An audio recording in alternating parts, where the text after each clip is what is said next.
इन्ना लिल्लाहि व इन्ना इलैहि राजिऊन। आज हम एक नौजवान मोहम्मद अकील के जनाजे में यहाँ शरीक थे। ये वो नौजवान है कि जिसको कल जो टैंकर की टक्कर से जो है वो अपनी जान की बाजी हार गया।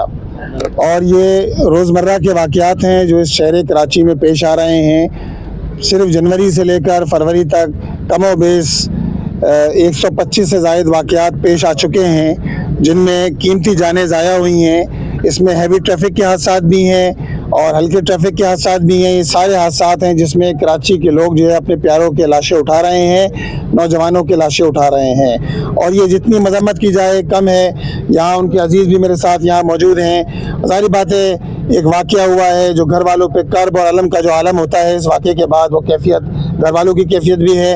हम ज़ाहिर बात है इस पूरे वाक़े की मजम्मत भी करते हैं, लेकिन साथ साथ हम ये मुतालबा भी करते हैं हुकूमत से कि जितने बड़े पैमाने पर ये वाक़यात हो रहे हैं और जितने लोग इसमें अपनी जान से की बाजी हार रहे हैं और सैकड़ों की तादाद में लोग हुए हैं जो ज़ख्मी भी हुए हैं, यानी फिगर के मुताबिक 1700 से ज़ायद लोग हुए हैं जो इन हादसात की शक्ल में जो ज़ख्मी हुए हैं। हमारा हुकूमत से मुतालबा ये है कि जो वाक़यात पेश आए हैं आप उनके लिए कम अज़ कम, देखें इंसानी जान का कोई नेमुल बदल नहीं होता, लेकिन कम अज़ कम आप कुछ कंपनसेट, कोई मुआवजा तो दिया जाए घर वालों को जो टैंकर, ट्रॉलर और डंपर की टक्कर से लोग शहीद हो रहे हैं। कम अज़ कम 1 करोड़ रुपए मुआवजा दिया जाए।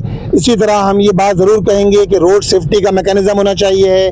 आपके पास रोड सेफ्टी के कवानीन मौजूद हैं, आपके पास इसी तरह मोटर व्हीकल कवानीन मौजूद हैं। इन पर अमल दरामद कौन करवाएगा? ज़ाहिर बात है कोई पॉइंट स्कोरिंग की बात नहीं है। बात यह है कि ये तो हुक्मरानों का काम है कि वो इन सारे कवानीन पर अमल दरामद कराए ताकि कोई और हादसा ऐसा पेश ना आए। इसी तरह मैं इस बात का भी मुतालबा करता हूँ कि देखिए नेशनल हाईवे और सुपर हाईवे के दरमियान एक लिंक रोड मौजूद है। ये हैवी ट्रैफिक उस पर चलना चाहिए, ये हैवी ट्रैफिक नॉर्दर्न बाईपास पे चलना चाहिए। इसी तरह ये हैवी ट्रैफिक उन जगहों पे चलना चाहिए जो इस काम के लिए मुख्तस की गई हैं, ताकि कराची के नौजवानों को, कराची के रहने वाले शहरियों को रिलीफ मिल सके और कल किसी नौजवान का लाशा ना उठे। लिहाजा हमारी तो हुकूमत से इसी बात की इस्तदा है, बार बार हम ये मुतालबा कर रहे हैं कि आप नॉर्दर्न बाईपास को एक्टिवेट कीजिए, आप लिंक रोड को एक्टिवेट कीजिए। शहर में ये डंपर, ट्रॉलर, टैंकर की चलत फिरत का सिलसिला रुकना चाहिए ताकि हादसात में कमी वाक़ई हो सके। बहुत शुक्रिया।